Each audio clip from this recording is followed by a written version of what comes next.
Video করছি।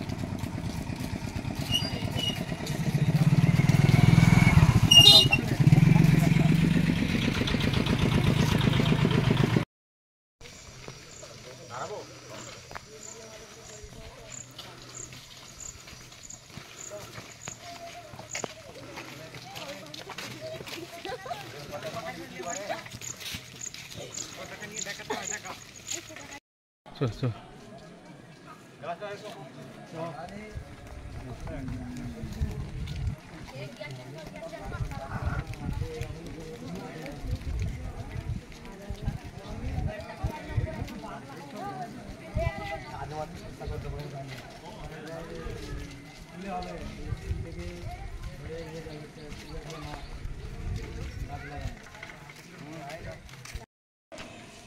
বলছি দাদা, আপনাদের এটা কি থেকে হচ্ছে?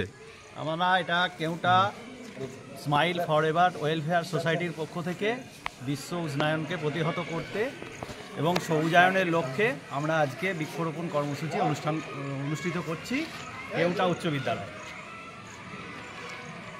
তো আপনি কে এখানে এই যে সোসাইটি বললেন? কেউটা স্মাইল ফরএভার ওয়েলফেয়ার সোসাইটির সম্পাদক। আর আপনাদের এই অনুষ্ঠানে কে কে উপস্থিত আছেন? আমাদের এই অনুষ্ঠানে এই স্কুলেরই ভারপ্রাপ্ত প্রধান শিক্ষক মহাশয়, মাননীয় অতনু তা মহাশয় এবং অন্যান্য শিক্ষকরা এবং শিক্ষাকর্মীবৃন্দ, এছাড়াও আমাদের এই স্কুলের বিভিন্ন ছাত্রছাত্রীবৃন্দ এবং আমাদেরই এই সংস্থার বিভিন্ন সদস্যরা এখানে উপস্থিত আছে এবং গ্রামবাসীবৃন্দ এই কর্মসূচিতে যোগদান করেছে। আর আপনি প্রধান শিক্ষক, ভারপ্রাপ্ত প্রধান শিক্ষক মহাশয় নাকি? আমি ভারপ্রাপ্ত প্রধান শিক্ষক মহাশয়। তো কেউটা স্মাইল ফরএভার ওয়েলফেয়ার সোসাইটি এই যে উদ্যোগ যেটি গ্রহণ করেছে, একটি অত্যন্ত প্রশংসনীয় উদ্যোগ। বিশেষ করে আজকে স্বাধীনতা দিবসের দিনে দেখুন, আমরা পরাধীনতা থেকে ব্রিটিশের হাত থেকে মুক্তি পেয়েছি ৭৭ বছর হয়ে গেল, কিন্তু একটি পরাধীনতা এখনও আমাদের আষ্টেপৃষ্ঠে জড়িয়ে আছে এবং সেটি দিনে দিনে বাড়ছে। সেটি হচ্ছে দূষণের হাত থেকে আমাদের মুক্তি নেই।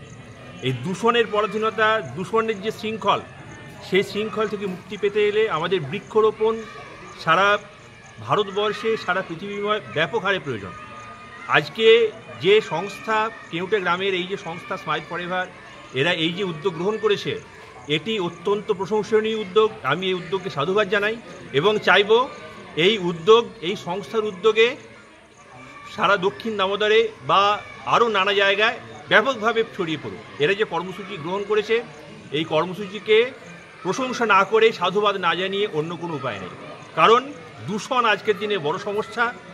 এই কলকারখানার দূষণ বা নানা কারণে যে পরিবেশের যে দূষণ ঘটছে, সে দূষণ কাটাতে এক এবং একমাত্র উপায় যত বেশি সম্ভব বৃক্ষরোপণ করা। আর আপনাদের পরবর্তী লক্ষ্য কি? আমরা বিভিন্ন প্রকার সামাজিক কর্মসূচিগুলো গ্রহণ করেছি। ইতিমধ্যেই আমরা বিনা ব্যয়ে চক্ষু পরীক্ষা শিবির এই স্কুলেই আমাদের মাননীয় ভারপ্রাপ্ত প্রধান শিক্ষক মহাশয়ের সহায়তায় আমরা করিয়েছি ইতিমধ্যে, এবং আগামী দিন আমরা রক্তদান যে শিবির, সেই শিবির অনুষ্ঠিত করব এবং বিনামূল্যে বিনা ব্যয়ে স্বাস্থ্য পরীক্ষা শিবির আয়োজন করার উদ্যোগ আমরা গ্রহণ করতে চলেছি। এছাড়াও দুস্থ ছাত্রছাত্রীদের পুস্তক বিতরণ সহ বিভিন্ন প্রকার যে সামাজিক কাজগুলো রয়েছে, সেই কাজগুলো আমরা করতে চাই।